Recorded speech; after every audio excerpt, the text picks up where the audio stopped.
Mamangai matamda masak matau phajarabi lukhrabi masa singlembi kaubi laisabi ama lairamme.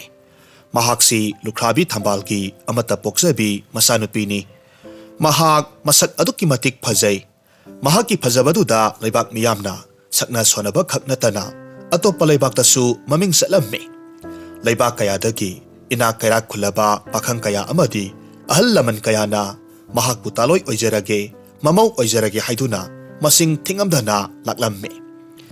Adubu singlembidi asengba nungsiba thijaba mioi oibana makhoi amatada yaramde. Makhoigi imungsi saba thakpadi watlamde. Mama thambalsu suba nomba leplamde. Singlembina nungti numit khudingi lei thaba amadi makhong sombiramme.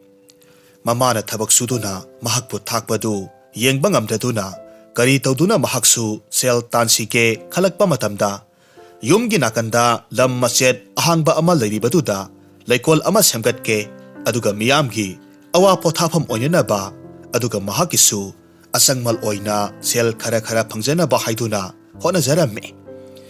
Adubu miyamnadi singlembi yengningbagi damak sangbiba oirammi.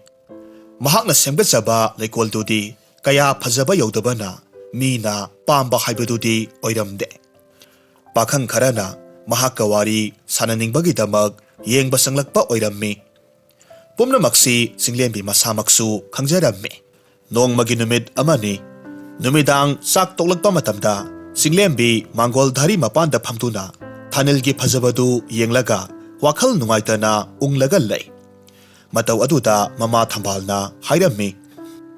Ibemma nahakpu nasangamdabaro kari tawba yaurabage? Singlembina khummi. Ima aina asuk wana semjaba leikolse miyamna kaya pamnaba haibado oidre. Aina di masi oiraknaba honabada kayada wajakhibano. Asumna haiduna mapi taba makai kaplammi. Thambalna mapi tu tethukpiraga hairammi. Ihe adugi oire yengoi adumna tawba haunadese. Thabak ama mai paknanaba honabada mai thiba lising nangdauribani maduda ai wari haiduna ninghannaba yade. Aina ngamdaba yade haiduna chap yungna leptuna awaba mayoknaduna ya krak sinduna khangba taragadi karigi ngamloidoribano. Matamtabu khara changbagi wani. Mamagi loksing oiba thongna piba wahisingdu tarubada singlembi momon noklammi aduga hairammi. Ima ai pukning sonthararoi thongna leina honarage. Adunidana isasidi ado thengle kuina leiranu. Ima ai ngayaktang thabalse yenglakhige.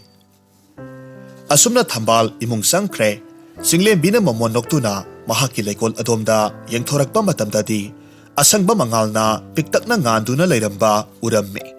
Madu uba matamda ngakna maphamdu tamna sangsilli.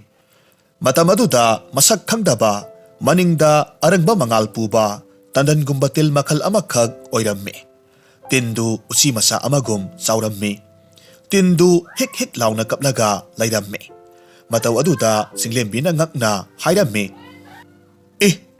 Nahakpu karitin kawage maphamsida thawai aduk nungaitana kaplaga lairamnibasina karigi. Tinduna kaplambadagi mamaidu singlembida phat yengkhalaklammi nungsiraba mityangga loinana hairakki. Nupi masa ai hakse mainganbi haiduna khangnaba tinduni. Aina maingal nganbana maram oiraga numidang athengbada ining tamna leijaba phangdre. Aibu sage haiduna sa mayam singna aigi mangalse thiduna sanaba haiduna koitan tane. Nungti numit khudingi aigi leiphamse koihong hongi. Aduna ai itomta sijarage tawrambani. Adubo ai sibadi ngamdre. Singlembina momon noklaga mainganbi dubu nanbiraga hairamme. Sontharaba matamda thawna leiba tamu haiduna aigi imana hek hai ngasisu hai. Sidi kari tawriba ithoklena. Tinduna khummi.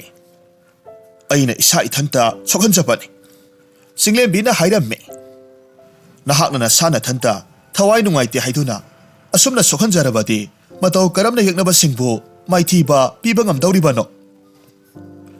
Asumna hairaga Singlembina akoibada hauba tera paibi mana khara no shilaga asokpa aduda thombiramme tinduna hairaki nupi masa ai hausikti anaba su phakre aduga nahakna aibu thauna pokhalle phattaba makhoi aina soidana mak maithiba pini adubu nupi masa nahaki maithungda nungaitabagi mami tabagi maramdi karino Singlembina nungaitana khumme yengo nahakna lairiba mafamse aigidi yamna wana semjaba leikol amani wakhal waraba miyoi singbu mafamsida nungaina ngai hakta oirabasu potha janaba aduga aigisu asangman oina sel khara lauduna sel tanaba haiduna semgat chakhibani adubu laibak thiribadi aigi honajaba se mai paktre leikol si miyamna kaya pamna ba haibado oidre pakhang masa kharamadi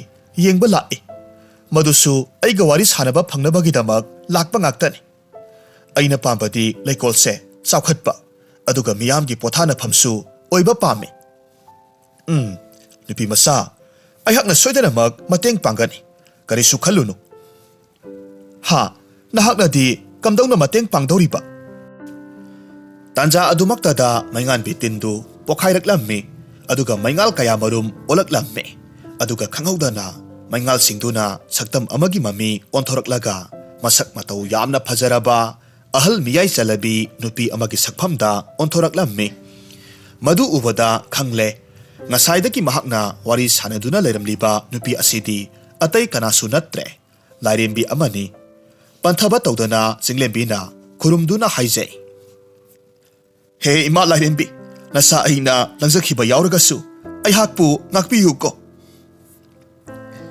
nupi masa nahak ifamda langjakhiba leite nahakki nateng panglage khanduna laklibani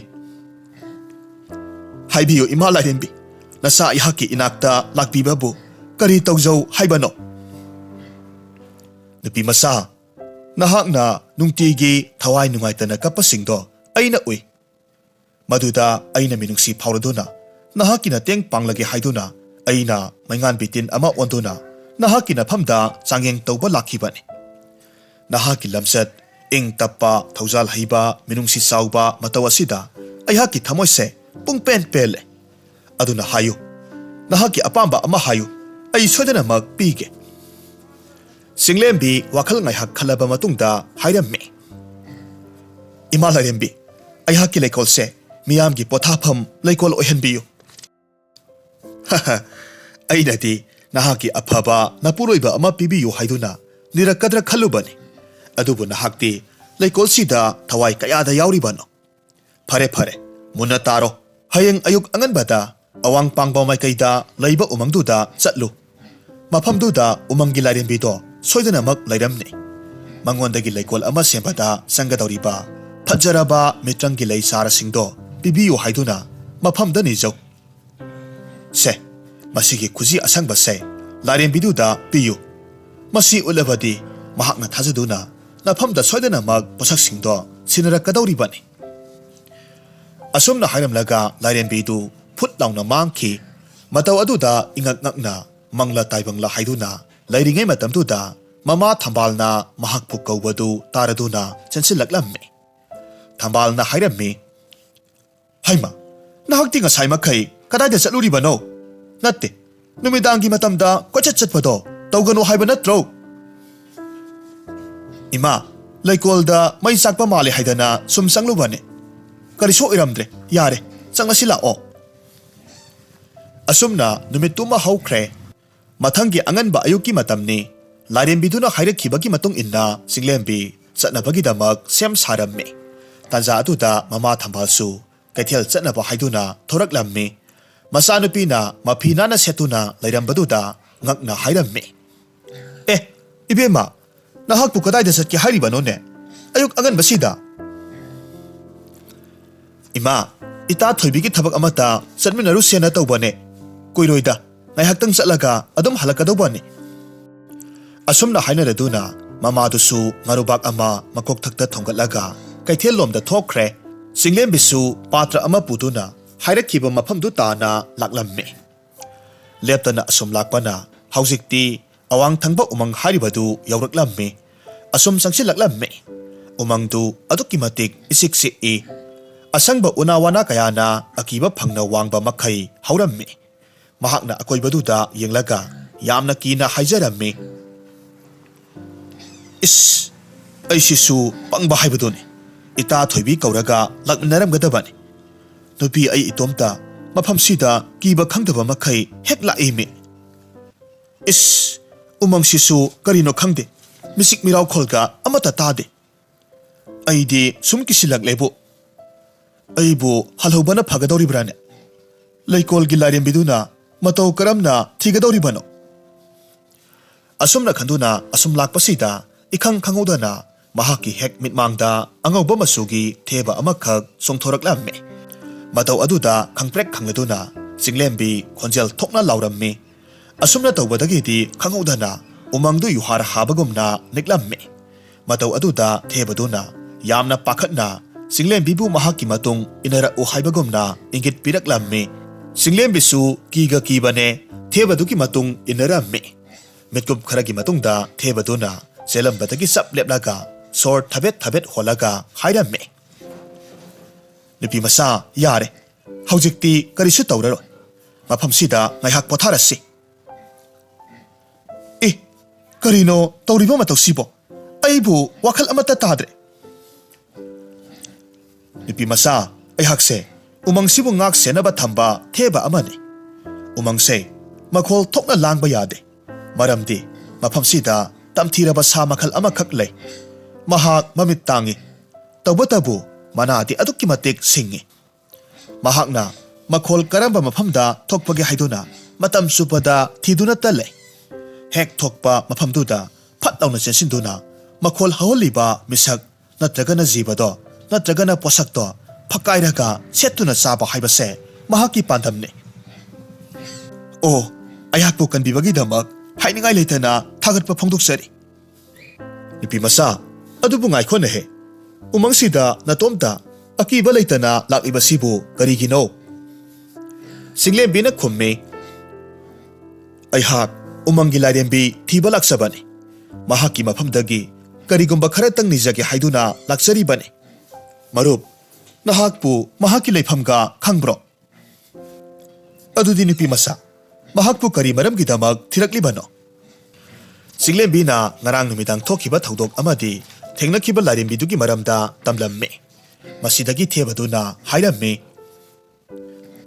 nupi masa kadai lairembi duna pirakpa khusi haibado tu aigi oi thangba khudang sida siribasini aina mangdana ba haiduna siraga lakpani thebaduna khujidu mamit kuptaba makhai munna yengi aduga hairamme o masidi asengba lairembina piba khujiduni dana asumna hairaga ikhang khanghodana thebadu angauba prizoltana leitengba makokta asangba phajaraba lairangna luhup uppa manga laina nganbi lairembi ama onthoraklammi singlembida momon noktuna yenglamme matau aduda singlembisu ngakna pantharuba tawdana khu khudak kulaga hairamme ima lairembi nahakpu khangba ngamja haudre masigidamak aihakpu ngakpiyu nupi masa aihakse nahakna thirakliba umangi lairembi duni aihakti asengba ngangba wa lotaba puksel sengbaduni pamlibase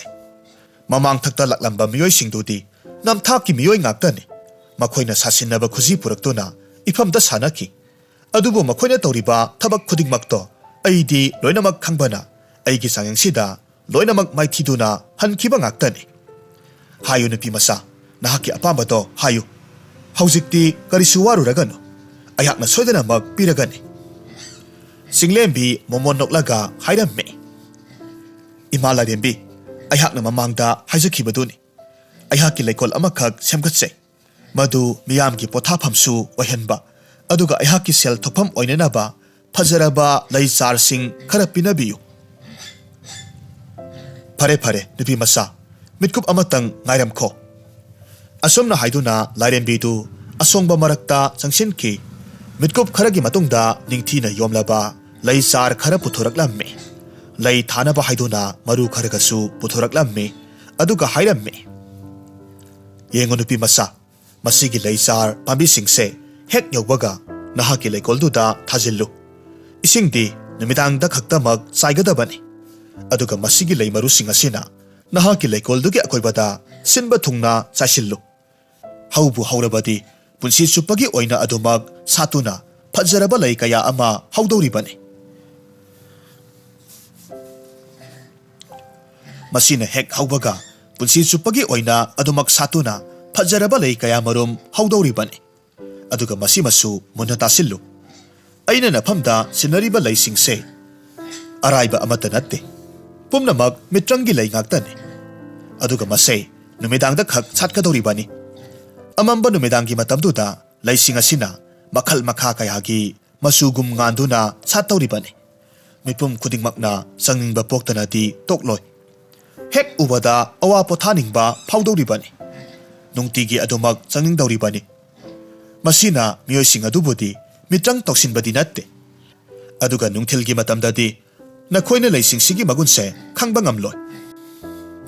Singlembi harauna leisingdu loksilaba matungda lairembiduda nolokpa matau ulamlaga mayom tamna khongthang launa thangduna halaklamme. Mayom hek yobaga lairembiduna hairakibadu chithadana tawramme. Mahaki leikol aduda sebang amada ithukduna numidangi leikol haiduna maming tharamme. Pumnamak loiraba matungda Singlembi sor sangna hondoklamme. Mahaki leikoldu yengzeramme. Asat awok singna mahaki leikoldugi thongzaududa thetli basedu paraga ngakna yengnaramme. Hariba numitugi numidang wairamne. Singlembi imungda sak thonglaga leiramme. Matamasida khangaudana mama thambalna yamna pakhatna khonjel haungna Singlembi bu mapalda thorakna ba haiduna lauraklamme. Mataw aduda Singlembi kari tawrobasatno khanduna pantharuba tawdana thoraklamme. Aduga hairamme. Ima, kari tawrabage? Aduk yamna pakhatna lauribadubo. Hai, imagi ibema, karino? Ayaki mitna uriba sibo. Mangla taibangla yengu laune he. Nahaki leikol sibo karino? Aigi mitna bu oribra. Singlembi leikolda sanglaga yengi matamaduda ure. Mahaki leikoldu lairepaki leikol manba makai yamna phajana laisingaduna phugaina satuna hauribadu mahakna ure.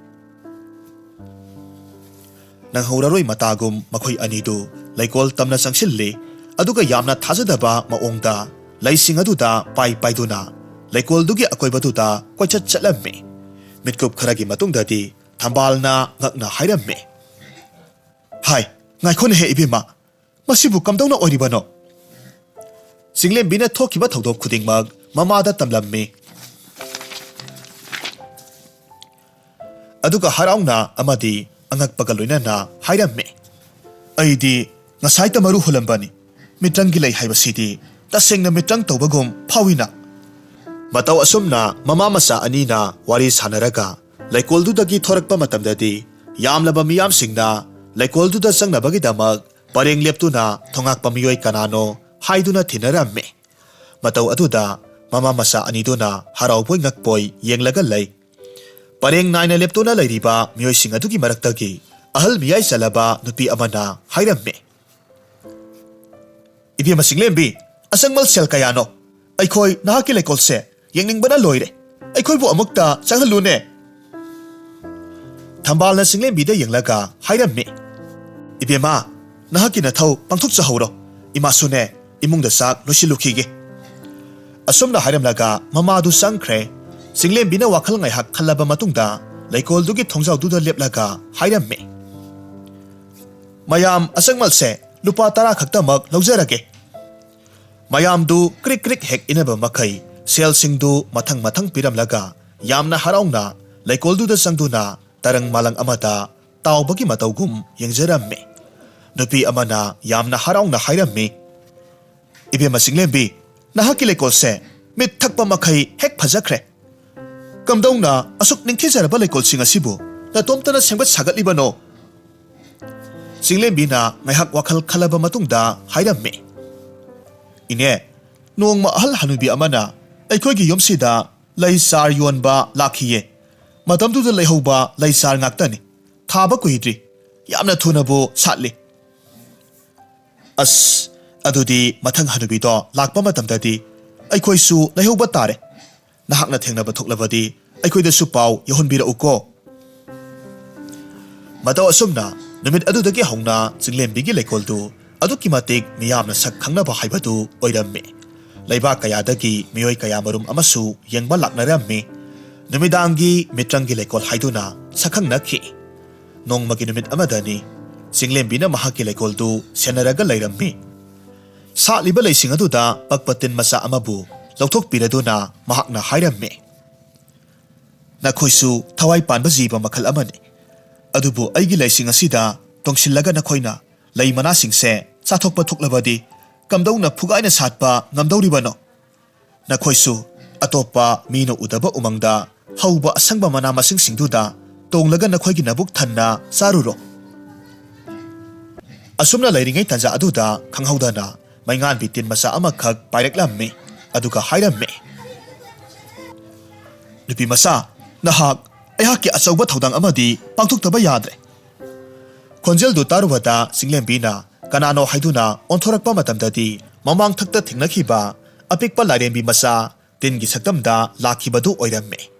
Maduda hairakki ima lairembi takpiyu nasa ayhakna kari tawju haibano. Nupi masa aikoigi umangi lairembi oiriba mahakto fattaba mitrang haiba hingsabi amakhakna phaduna mahaki masinjak oinanaba puduna satkre. Mahakpu kanba haibase taibang miyoiba amadi mathau tai. Hingsabi do mitrang hairabasu loksing watli aduki matik pangi. Aduna mahakpu loksing na maithiba piba ngamgadaba miyoi amadi mathau tai. Mado nahakna soidana mag ngamgani khalli. Adubu ayhakti isam samba lairabi lukhrabi masa amakhakni. Kamdongna aduk sakti leikraba makhoiga lambagadoribano. Masibu oithokadrane. Nupi masa thauna leirabadi soidana mak ngamne. Nahakna amuktangdi mateng tawbiyu. Umangi lairembiduna leikhidaba thoklabadi mahaki umangdusu upul tana mang tak tawribani. Aduga nahaki leikol asibusu soidana mak ut onkragani. Phare adudi ai mahakpu kanba haibado yarage. Asumna haiduna singlembina phiyom amada kari karino khara yomsilammi aduga thoraklammi. Asumna lairembi masaduna lamjingduna makhoini chatminarammi. Ngaihakki matungdadi yamna pak sauraba lamhang amada yauraklammi. Mataw aduda singlembina yamna ngakna akoibaduda yenglaga hairammi. Mafam asidi lamhangni kayam watlibage chatkhigadawa.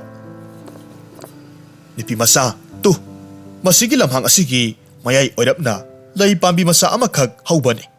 Pambi dugi leido nahakna hektuna sasillu.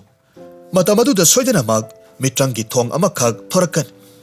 Madu nahakna hangdoktuna hek sangbagadi hingsabiduna leiba umangdo yauragadabani. Ayhakti mafamduda chatpa yaro. Maramdi hingsabido lairembi aikoigi sahum khangbani. Mahakna ayhakpusu kudum sankiba thoklabadi pumnamak aremba taragani do. Adubu ima lairembi hingsabidugi mayumdi aina mataw karamna khangdauribano. Madugidamakti karisu warugano aina lambi takani. Asumna hainaraba matung lairembidu mangthokre. Haikiba khudingmak singlembina pangthuklaba matungda singlembi MITRANGGI thongdu hangtuklammi aduga sangsilaklammi. Umangdu akiba phangna saukraba uzau kayama haurammi.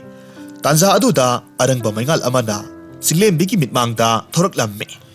Hingsabidugi mayum yaunanaba lambidu lamjingbiraduna asum laklammi. Asum lakpana hujikti phattaba hingsabidugi yumjaudu yoksilaklammi. Matamaduda lairembina tharakpa maingal adusu adum mangthokre. Singlembina yumjaududa sor sangna amuktang hondoklaba matungda thauna phana saksilaklammi. Yumjaudugi manungdu musi musiba maingalna leitengi. Yum manung aduda saru sarang masi masida paiduna lei. Asauba musuk muba usi kayamasu yumjaudugi akoibada koichen chelammi. Asum leptana saksilakpa asida maikhu yamna kanna khuba mafam amada yauraklammi. Mafamdu hendoraktuna asum lakpa matamdadi asonba phizol setpi hingsabidu saukraba khangjau amada ising phutuna leiramba mahakna ure. Madu urubada khangboy kariboy makhol thokna laukhirammi. Khonjel do hingsabi adunasu taradona hatlagi matagumna pasilaklammi aduga hairammi nahak na thoi mangba kijidabra ayhaki yum asida lona saksilakliba karigino na khongna thongna laklabanina haujikti nahak aigi sinjak oiba taredo asumna haiduna hingsabiduna singlembidubu phage haiduna makhut tingthorakpa matamdadi singlembina khonjel haungna hairammi he hingsabi ayhaki thawaisi lodringai amukta ngaibikho ai nahaki paujel amakhak puduna lakpani masi matangdi hana tabikho hayu kari pauno hayu ayhaki su hingsaba iyamba amakhak leije mahakna adombo ahanba ukhiba matamduda thamoina khoida jakhibana mahakna haujiksu tha ahumsi adomgi wakhalda chauk thau haiba yadaba makhai khangduna leiri mahakna nahakpu amuktang dinungsi haina phongdoknabagidamak amuktang unasi mahaki taloi oibiyo haiba paukse nahaki nafamda tamba laklibani kari karamna taibang miyoiba amaga hingsabaga masin manau oigadoribano mado ai thajaba ngamde nasin thiba wanganganu phare nahakna thajanaba ai posak amadi utke asumna haiduna singlembina purakliba phiyomdugi manungdagi chejet masa amada ayek pasaktam amakhak puthoraklamme aduga hairamme yengo maduda yauriba saktamdo ayhakki hek ithak thongba ibungini hoi taibang miyoibaga hingsaba singa masin manau oibado oithokte adubu aibu thajabiyu maduda yauribado aigi hek ithak thongba ibungini hoi nahakna haribado summi taibang miyoibaga hingsaba hingsabi singa masin manau oibasi oithokte adubu aibu thajabiyu ayhakki imaduna taibang miyoibani aduga ayhakki ipana hingsaba amani maramasina ayhakse taibang miyoiba ama oina poklakhibani masidagi hingsabiduna singlembibu khongdagi ton phawba yenglamme aduga pirakliba ayek pasaktamduda munna yenglaga wakhal ngaihak khalaba matungda hairamme nupi masa nahaki sibu tasengbabu oirabrane ayhak thadi thajakhidreda singlembina khummi ayhaki wafamse amukta thajabiyu ayhaki ibungdo tasengna angauba ama haibado oirabani nahakna thajadrabadi haujikmak umangsida nahakpu ngaihoribani unaduna amuktang yengbiyu phare phare adudi lao haujikmak masak khangna thokke adumna chatpigadoribra hai nupi masa kari tawrabage nupa amaga unababu asumna unaba yadabro nati adumna unarabadi miyamna uraga adombo soidanamak amotpi hingsabini haikigadoribani adudi hayu matau karamna chatgadoribano adomgi ahanba phizol amata leitabra masina taba amakhakti lei ngaikho adudi madu amukta hongdokhige amukta ngaibikho phizol do setringai ningthijana iru amukta luthokbikho ha ayhakti ising thengbasi yamna talina he ising thakpa phawba tandana thakpribani adubu nupa unaba haibase yamna ningthina keraba matungda phajaba phizol setuna manam nungsiba thau teraga unagadabane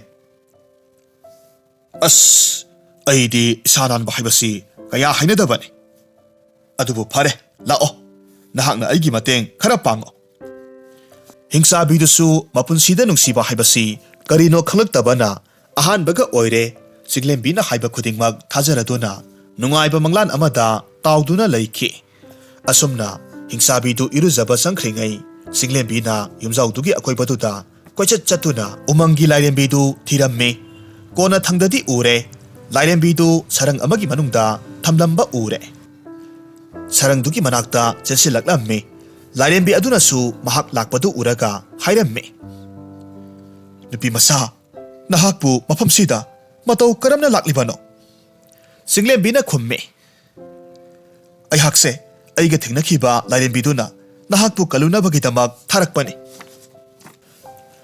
hingsabidudi kadaida chatkre singlembina hingsabiduda haijankhiba oidaba kaya singdu lairembiduda tamlamme lairembiduna makha taraklamme phare ꯑꯗꯨꯗꯤ ꯁꯨꯝꯗꯧꯔꯣ ꯅꯤꯡꯊꯤꯅ ꯃꯍꯥꯛꯄꯨ ꯀꯦꯁꯤꯜꯂꯕ ꯃꯇꯨꯡꯗ ꯁꯅꯥ ꯂꯤꯛꯀꯣꯟ ꯁꯤꯕꯤꯒꯦ ꯍꯥꯏꯗꯨꯅ ꯃꯍꯥꯛꯀꯤ ꯀꯥꯗꯨꯗ ꯆꯪꯁꯤꯜꯂꯨ ꯃꯇꯝ ꯑꯗꯨꯗ ꯅꯍꯥꯛꯅ ꯃꯤꯠ ꯅꯥ ꯁꯤꯡꯒꯗꯕꯗꯤ ꯃꯍꯥꯛꯀꯤ ꯎꯄꯨꯗꯨꯗ ꯃꯍꯥꯛꯀꯤ ꯊꯋꯥꯏꯗꯣ ꯆꯦꯛꯁꯤꯟꯅ ꯌꯣꯠꯅ ꯁꯦꯝꯕ ꯄꯥꯇ꯭ꯔ ꯑꯃꯗ ꯍꯥꯞꯇꯨꯅ ꯊꯝꯕꯅꯤ ꯃꯗꯨ ꯅꯍꯥꯛꯅ ꯍꯩꯅ ꯁꯤꯡꯅ ꯍꯨꯔꯥꯜꯂꯨ ꯑꯗꯨꯒ ꯏꯐꯝꯗ ꯁꯤꯟꯅꯒꯗꯕꯅꯤ ꯃꯗꯨꯕꯨ ꯑꯩꯅ ꯍꯦꯛ ꯃꯥꯡꯍꯜꯂꯕꯗꯤ ꯍꯤꯡꯁꯥꯕꯤꯗꯣ ꯁꯣꯏꯗꯅꯃꯛ ꯑꯩꯈꯣꯏꯅ ꯃꯥꯏꯊꯤꯕ ꯄꯤꯕ ꯉꯝꯗꯧꯔꯤꯕꯅꯤ ꯍꯥꯏꯔꯤꯕ ꯇꯥꯟꯖꯥꯗꯨꯗ ꯍꯤꯡꯁꯥꯕꯤꯗꯨꯒꯤ ꯈꯣꯟꯖꯦꯜ ꯇꯥꯔꯛꯄꯗꯒꯤ ꯈꯪꯈꯤꯕ ꯇꯥꯔꯦ ꯈꯟꯗꯨꯅ ꯃꯈꯣꯏ ꯑꯅꯤꯗꯨ ꯊꯨꯅ ꯀꯥꯏꯅꯔꯝꯃꯤ ꯆꯤꯡꯂꯦꯝꯕꯤ ꯍꯤꯡꯁꯥꯕꯤꯗꯨꯒꯤ ꯃꯅꯥꯛꯇ ꯆꯠꯈ꯭ꯔꯦ ꯂꯥꯏꯔꯦꯝꯕꯤꯗꯨꯅ ꯍꯥꯏꯔꯛꯄꯒꯤ ꯃꯇꯨꯡ ꯏꯟꯅ ꯍꯤꯡꯁꯥꯕꯤꯗꯨꯗ ꯁꯅꯥ ꯂꯤꯛꯀꯣꯟ ꯈꯔ ꯁꯤꯖꯤꯟꯁꯤ ꯍꯥꯏꯔꯝꯃꯤ ꯍꯤꯡꯁꯥꯕꯤꯗꯨꯁꯨ ꯉꯥꯏꯍꯥꯛ ꯑꯗꯨꯗ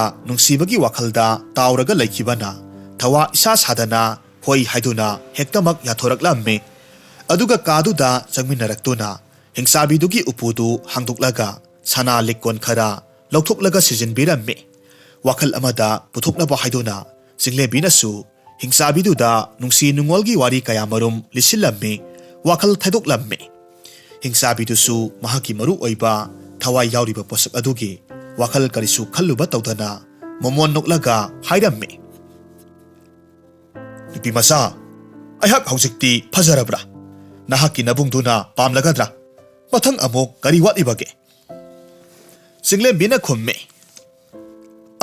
ꯍꯧꯖꯤꯛꯇꯤ ꯆꯠꯂꯁꯤ ꯄꯨꯝꯅꯃꯛ ꯌꯥꯔꯦ ꯃꯈꯥ ꯇꯥꯅ ꯀꯦꯗ꯭ꯔꯕꯁꯨ ꯌꯥꯔꯦ ꯑꯁꯨꯝꯅ ꯍꯥꯏꯗꯨꯅ ꯃꯈꯣꯏ ꯑꯅꯤ ꯊꯣꯔꯛꯂꯝꯃꯤ ꯆꯤꯡꯂꯦꯝꯕꯤꯅ ꯄꯣꯠꯁꯛ ꯑꯃ ꯀꯥꯎꯁꯤꯟꯅꯕ ꯁꯥꯔꯒ ꯍꯥꯏꯔꯝꯃꯤ ꯍꯩꯃ ꯑꯩꯍꯥꯛꯇꯤ ꯉꯁꯥꯏ ꯏꯔꯨꯖꯐꯝ ꯆꯪꯕꯗꯨꯗ ꯑꯩꯒꯤ ꯏꯕꯨꯡꯅ ꯑꯩꯉꯣꯟꯗ ꯄꯤꯔꯛꯈꯤꯕ ꯈꯨꯖꯤꯗꯣ ꯇꯥꯍꯧꯔꯕ ꯃꯥꯜꯂꯦ ꯑꯃꯨꯛꯇ ꯂꯧꯔꯨꯈꯤꯒꯦ ꯑꯁꯨꯝꯅ ꯍꯥꯏꯔꯒ ꯆꯤꯡꯂꯦꯝꯕꯤꯅ ꯇꯥꯟꯖꯥ ꯑꯁꯤ ꯂꯧꯔꯒ ꯎꯃꯪꯒꯤ ꯂꯥꯏꯔꯦꯝꯕꯤꯗꯨꯒꯤ ꯃꯅꯥꯛ ꯇꯝꯅ ꯂꯥꯛꯂꯝꯃꯤ ꯑꯗꯨꯒ ꯄꯣꯠꯁꯛꯇꯨ ꯂꯥꯏꯔꯦꯝꯕꯤꯗꯨꯒꯤ ꯃꯈꯨꯠꯇ ꯁꯤꯟꯅꯔꯝꯃꯤ ꯃꯇꯝꯗꯨꯗ ꯂꯥꯏꯔꯦꯝꯕꯤꯗꯨꯅ ꯄꯣꯠꯁꯛ ꯑꯗꯨꯕꯨ ꯃꯥꯡꯍꯟꯅꯕ ꯊꯧꯔꯥꯡ ꯇꯧꯔꯛꯄ ꯃꯇꯝꯗꯗꯤ ꯍꯤꯡꯁꯥꯕꯤꯗꯨꯒꯤ ꯃꯁꯥꯗꯨ ꯏꯍꯩ ꯍꯩꯅꯤꯡꯗꯕ ꯑꯃ ꯐꯥꯎꯔꯛꯂꯝꯃꯤ ꯑꯗꯨꯒ ꯏꯄꯥ ꯄꯥꯈꯠꯅ ꯃꯍꯥꯛꯀꯤ ꯎꯄꯨꯗꯨ ꯍꯥꯡꯗꯣꯛꯂꯨꯕ ꯃꯇꯝꯗꯗꯤ ꯃꯍꯥꯛꯀꯤ ꯃꯔꯨ ꯑꯣꯏꯔꯤꯕ ꯄꯣꯠꯁꯛꯇꯨ ꯌꯥꯎꯔꯝꯗ꯭ꯔꯦ ꯃꯤꯠꯀꯨꯞ ꯑꯁꯤꯗ ꯃꯍꯥꯛꯅ ꯈꯪꯂꯦ ꯅꯨꯄꯤ ꯑꯗꯨꯅ ꯃꯍꯥꯛꯀꯤ ꯊꯋꯥꯏꯗꯨ ꯍꯨꯔꯥꯟꯈ꯭ꯔꯦ ꯍꯥꯏꯕꯁꯤ ꯇꯥꯟꯖꯥ ꯑꯁꯤꯗ ꯈꯪꯍꯧꯗꯅ ꯍꯤꯡꯁꯥꯕꯤꯗꯨ ꯃꯈꯣꯜ ꯍꯧꯅ ꯄꯣꯈꯥꯏꯔꯛꯇꯨꯅ ꯑꯗꯨꯃꯛ ꯃꯥꯡꯈ꯭ꯔꯦ ꯑꯁꯨꯝꯅ ꯆꯤꯡꯂꯦꯝꯕꯤꯅ ꯂꯥꯏꯔꯦꯝꯕꯤ ꯑꯗꯨꯕꯨ ꯀꯟꯕ ꯉꯝꯈꯤ ꯑꯗꯨꯒ ꯃꯍꯥꯛꯀꯤ ꯑꯁꯦꯡꯕ ꯎꯃꯪꯒꯤ ꯂꯩꯀꯣꯜ ꯑꯗꯨꯗ ꯂꯥꯛꯂꯝꯃꯤ ꯑꯄꯤꯛꯄꯤ ꯂꯥꯏꯔꯦꯝꯕꯤ ꯑꯗꯨꯒꯁꯨ ꯊꯦꯡꯅꯔꯝꯃꯤ ꯎꯃꯪꯒꯤ ꯂꯥꯏꯔꯦꯝꯕꯤꯗꯨꯅ ꯍꯔꯥꯎꯅ ꯍꯥꯏꯔꯝꯃꯤ ꯅꯨꯄꯤ ꯃꯆꯥ ꯅꯍꯥꯛꯁꯦ ꯅꯁꯛ ꯐꯖꯕ ꯈꯛ ꯅꯠꯇꯦ ꯀꯌꯥꯗ ꯂꯧꯁꯤꯡ ꯆꯥꯎꯔꯤꯕꯅꯣ ꯑꯩꯍꯥꯛꯄꯨ ꯀꯟꯕꯤꯕꯒꯤꯗꯃꯛ ꯅꯍꯥꯛꯀꯤ ꯑꯐꯕ ꯅꯄꯨꯔꯣꯏꯕ ꯑꯃ ꯑꯩꯅ ꯊꯥꯕꯤꯔꯛꯂꯒꯅꯤ ꯃꯗꯨꯗ ꯂꯨꯍꯣꯡꯗꯨꯅ ꯅꯍꯥꯛ ꯅꯨꯡꯉꯥꯏ ꯌꯥꯏꯐꯅ ꯄꯥꯟꯕ ꯑꯣꯏꯌꯨꯀꯣ ꯃꯁꯤꯒꯤ ꯃꯇꯨꯡꯗ ꯆꯤꯡꯂꯦꯝꯕꯤ ꯃꯌꯨꯝꯗ ꯍꯔꯥꯎꯅ ꯍꯜꯂꯛꯂꯝꯃꯤ ꯆꯌꯣꯜ ꯑꯃ ꯍꯧꯖꯤꯟꯈ꯭ꯔꯦ ꯅꯣꯡꯃꯒꯤ ꯅꯨꯃꯤꯠ ꯑꯃꯗ ꯃꯁꯛ ꯑꯃꯨꯛ ꯐꯥꯎꯕ ꯎꯗ꯭ꯔꯤꯕ ꯅꯨꯄꯥ ꯑꯃꯈꯛ ꯆꯤꯡꯂꯦꯝꯕꯤꯒꯤ ꯃꯌꯨꯝꯗ ꯇꯥꯂꯣꯏ ꯑꯣꯏꯅꯕꯒꯤꯗꯃꯛ ꯍꯥꯏꯖꯕ ꯂꯥꯛꯂꯝꯃꯤ ꯃꯤꯑꯣꯏꯗꯨ ꯀꯅꯥꯅꯣ ꯀꯔꯤꯅꯣ ꯃꯁꯛ ꯈꯪꯗꯕꯅ ꯃꯨꯟꯅ ꯌꯦꯡꯗꯨꯅ ꯂꯩꯔꯤꯉꯩ ꯏꯈꯪ ꯈꯪꯍꯧꯗꯅ ꯅꯨꯄꯥꯗꯨꯒꯤ ꯃꯇꯨꯡꯗ ꯑꯄꯤꯛꯄ ꯂꯥꯏꯔꯦꯝꯕꯤꯗꯨ ꯂꯦꯞꯇꯨꯅ ꯃꯣꯃꯣꯟ ꯅꯣꯛꯇꯨꯅ ꯂꯩꯔꯝꯂꯒ ꯈꯨꯗꯛ ꯑꯗꯨꯗ ꯃꯥꯡꯈꯤꯔꯝꯃꯤ ꯃꯁꯤꯗꯒꯤ ꯈꯪꯂꯦ ꯅꯨꯄꯥ ꯑꯁꯤ ꯂꯥꯏꯔꯦꯝꯕꯤ ꯑꯗꯨꯅ ꯈꯟꯗꯨꯅ ꯃꯍꯥꯛꯀꯤꯗꯃꯛ ꯊꯥꯕꯤꯔꯛꯄꯅꯤ ꯍꯥꯏꯕꯁꯤ ꯈꯪꯂꯦ ꯃꯔꯝ ꯑꯁꯤꯅ ꯃꯔꯤ ꯃꯈꯣꯡ ꯍꯪꯅꯔꯕ ꯃꯇꯨꯡꯗ ꯍꯔꯥꯎꯅ ꯌꯥꯊꯣꯛꯂꯝꯃꯤ ꯑꯗꯨꯒ ꯑꯐꯕ ꯅꯨꯃꯤꯠ ꯑꯃ ꯂꯦꯞꯅꯔꯕ ꯃꯇꯨꯡꯗ ꯌꯥꯝꯅ ꯆꯥꯎꯅ ꯂꯩꯕꯥꯛ ꯃꯤꯌꯥꯝ ꯈꯪꯅ ꯂꯨꯍꯣꯡꯂꯝꯃꯤ ꯃꯁꯤꯒꯤ ꯃꯇꯨꯡꯗ ꯃꯈꯣꯏ ꯅꯨꯡꯉꯥꯏ ꯌꯥꯏꯐꯅ ꯄꯥꯟꯈꯤꯔꯝꯃꯤ